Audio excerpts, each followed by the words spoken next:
প্রিয় কুমিল্লাবাসী, আসসালামু আলাইকুম। মহান আল্লাহ পাকের দরবার লাখো কোটি শুকরিয়া। আমার জীবনের রাজনীতির এক কঠিন সময়ে আমার মহান দল বাংলাদেশ জাতীয়তাবাদী দল বিএনপি নেত্রী দেশনেত্রী বেগম খালেদা জিয়া, দেশনায়ক, আমাদের অহংকার, দলের ভারপ্রাপ্ত চেয়ারম্যান, দলের দুর্দিনের কাণ্ডারি জনাব তারেক জিয়া, সব্যসাচী মহাজম মির্জা ফখরুল ইসলাম সহ দলের সর্বস্তরের নেতা কর্মীদের কাছে আমি ঋণী হয়ে গেলাম।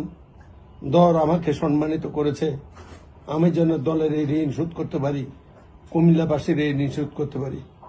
কুমিল্লাবাসী অল্প সময়ে আমার প্রতি যে ভালোবাসা দেখিয়েছে, যে শ্রদ্ধা দিয়েছে, আমি রাজনীতি করে এত গর্ব অনুভব করি নাই। সন্ত্রিকাতে কুমিল্লাকে নিয়ে আমি যে গর্ব অনুভব করি, এটা অর্জন নয়, এটা দায়িত্ব। আমাদেরকে সবাইকে নিয়ে কাজ করতে হবে। আমি অবিলম্বে আমার সাথে যিনি নমিনেশন চেয়েছিলেন হাজী মোহাম্মদ হোসেন, তিনিও দলের জন্য অনেক কাজ করেছেন।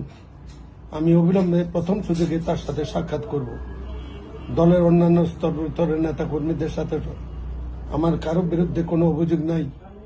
দেশ জাতি রোগীদের অনুরোধ জানাবো, কোনো প্রকার উচ্ছ্বাস এমনভাবে প্রকাশ করা যাবে না যারা হতাশ তারা যাতে মনে আঘাত পায়, ছোট অনুভব করে। একটা দলের বিএনপির মতো বড় দলে একাধিক প্রার্থী থাকবে, কেউ কেউ ছোট বাবার এখানে জয় পরাজয় হিসাবে অঙ্কন করার কোনো সুযোগ নেই। দল সিদ্ধান্ত দিয়েছে, এটাই দলের সিদ্ধান্ত। এই সিদ্ধান্তের প্রশ্নে আমরা যাতে ঐক্যবদ্ধ হতে পারি, সেইভাবে পরিস্থিতি পরিবেশ সৃষ্টি করার জন্য আমার অনুগত সকল নেতা কর্মীদের আবেদন রইল। ভাই ও বন্ধুগণ, আমি আল্লাহর কাছে শুকরিয়া জানাই।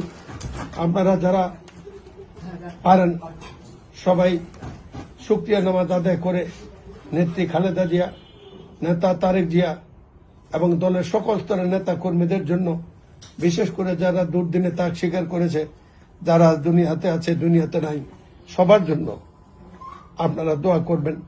দলের জন্য দোয়া করবেন, যাতে দল জাতির এই গভীর সংকটকালে দলকে নেতৃত্ব দিয়ে আমাদের নেতা তারেক জিয়া দলকে একটি নির্বাচন পর্যন্ত নিয়ে যেতে পারে এবং নির্বাচনে বিজয় এনে দিতে পারে আল্লাহর রহমতে।